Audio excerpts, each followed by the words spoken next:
Cars broken into, piles of litter left behind. Neighbors in an Old Lyme neighborhood say as people pack the beaches this summer, trouble follows.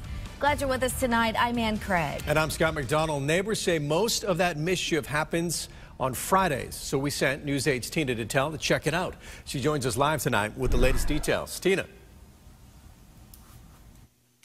You know, this shoreline area of town is a lot busier this time of year, so some folks aren't necessarily surprised that there's a little bit more mischief, but it still makes them feel a bit uneasy.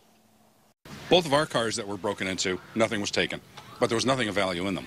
Joe Kelly isn't the only one targeted at White Sands Beach. Those cars were parked right in his driveway. No, it's not a good feeling.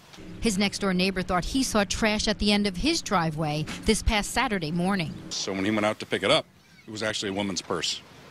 And so he looked through it and found out there was ID in there, and it was a woman in town.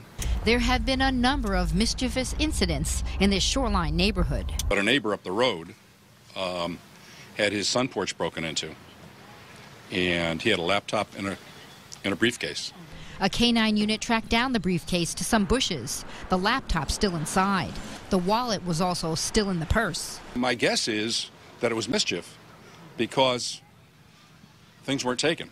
But, you know, with the briefcase, they could have been nervous and just put it there, thinking they're going to come back and get it later. People have also reported cars being rifled through at Point O Woods, but nothing was taken. What appears to be a more serious incident happened Saturday night at 4 Mile River State Boat Launch, where a car window was smashed and a purse was swiped.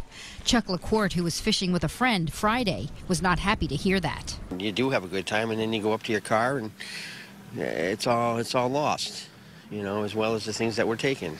And then you got to fix your car. This theft is still under investigation, and the purse itself is still missing, so no word if this is part of that mischief seen around town. Police continue to investigate. Fortunately, you know, everything's okay, and now we all lock our cars. They sure do. Lesson learned, and that's what police say you need to do. Lock your cars at all times. Now, thieves, even if they're just kids trying to have some fun, often know that people who are in usually safer areas don't lock their doors. Now, we are told that some sunglasses and loose change have been taken from some of those cars. We're live in Old Lyme. Tina Detel, News 8.